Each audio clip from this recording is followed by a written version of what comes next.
Même sans préparation, ces coups de crayon sur une feuille blanche sont précis. Des formes se dessinent, des traits exagérés apparaissent. Le résultat, je vous présente le personnage d'Itom. Avec d'autres confrères, Odia a initié Bulle Dakar, festival international de bande dessinée et de dessin de presse. L'objectif, mettre en lumière leur métier. Ce qui est intéressant dans ce festival, c'est une jonction entre les générations. Vous avez l'ancienne génération incarnée par Tété Fonce, par Samba Fall, par Mbaye Touré, par moi-même, je peux dire, parce que moi je suis un peu annexe entre les deux, je suis un peu un pont entre les deux générations. Et vous avez la nouvelle génération, pétillante, vraiment de qualité, de très jeunes mais de très grands dessinateurs. Qui nous rassure sur le futur du dessin sénégalais. Au programme du festival, des conférences, des expositions et des ateliers d'apprentissage au dessin pour les enfants. Ils sont une dizaine de créateurs à participer au festival. Lui, c'est Tété Fonce, le créateur de Gorgorlo, un personnage bien connu des Sénégalais. Quand les gens lisaient Gorgorlo, ils me disaient, mais non, quand même, hein, le Sénégalais n'est pas aussi fatigué.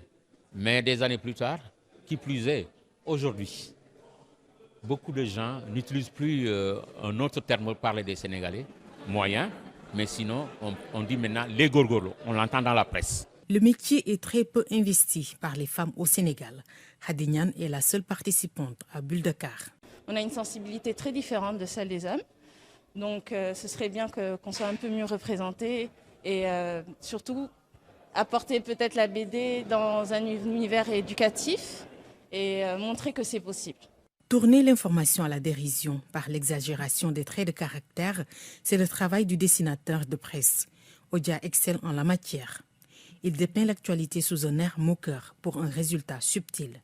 Mais en fonction des réalités de leur société, les caricaturistes se fixent des limites. Quand on maîtrise l'éthique et la déontologie, on se met des limites. On se censure, on ne fait pas autocensure, mais on se limite.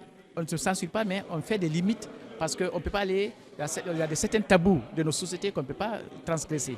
Et un dessinateur doit s'évertuer aussi à ne pas franchir certaines limites, c'est-à-dire dégrader un personnage, c'est-à-dire que le montrer un peu dans son côté le plus moins souhaitable, on va dire. Ou bien parler, stigmatiser des communautés, ou bien stigmatiser la religion. C'est des choses que nous ne nous permettons pas. La technologie, Odia l'accueille à bras ouverts.